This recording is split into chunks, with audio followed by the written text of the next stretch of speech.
पहले तो ये बताओ कि आप में से कितने बच्चे हैं जो प्रिपरेशन अपनी कर रहे हैं, और कितने बच्चे ऐसे हैं कि सर जब एग्जाम आएगा हम तो तभी पढ़ेंगे। आप कितना ही समझा दो, कितना ही मोटिवेट कर दो, एग्जाम की जब डेट आएगी हम तो तभी पढ़ाई शुरू करेंगे, अभी हम कोई पढ़ाई लिखाई करने वाले नहीं, हम तो जब नोटिफिकेशन आएगा तभी पढ़ेंगे। ऐसे कितने धमाकेदार और धुआंधार बच्चे हैं ये बताओ मुझे जरा, और कितने बच्चे रोज अच्छे से पढ़ाई कर रहे हैं ये भी बताइए।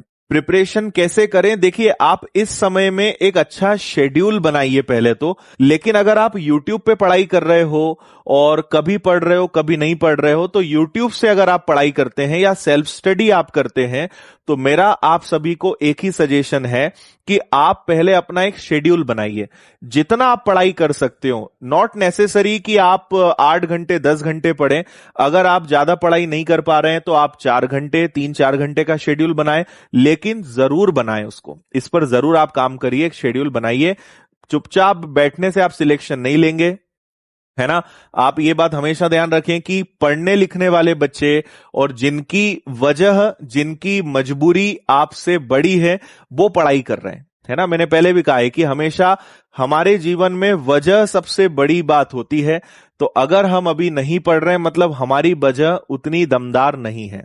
तो आप ये शिकायत तो करिए मत कि हमारे पास पढ़ने के लिए कुछ नहीं है। पढ़ने के लिए तो विनर्स की चैनल नहीं तो YouTube भरा पड़ा है, और बल्कि मैं बोलता हूं कि YouTube इस समय उबला रहा है ना।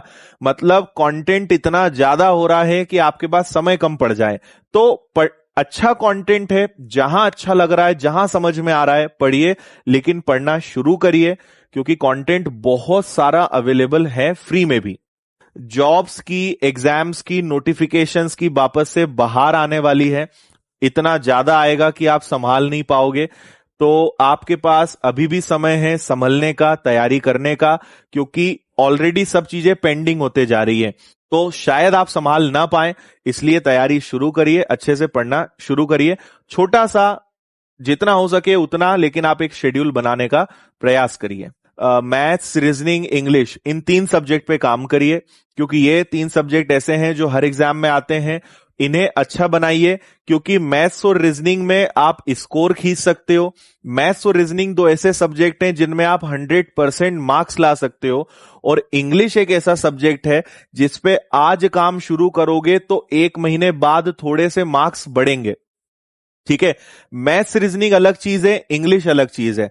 मैथ्स रीजनिंग ऐसे सब्जेक्ट हैं कि जिन पे आपने आज सीखा, कल से ही इंस्टेंट आपको रिजल्ट मिलेगा, कल से ही आप अच्छा फील करोगे।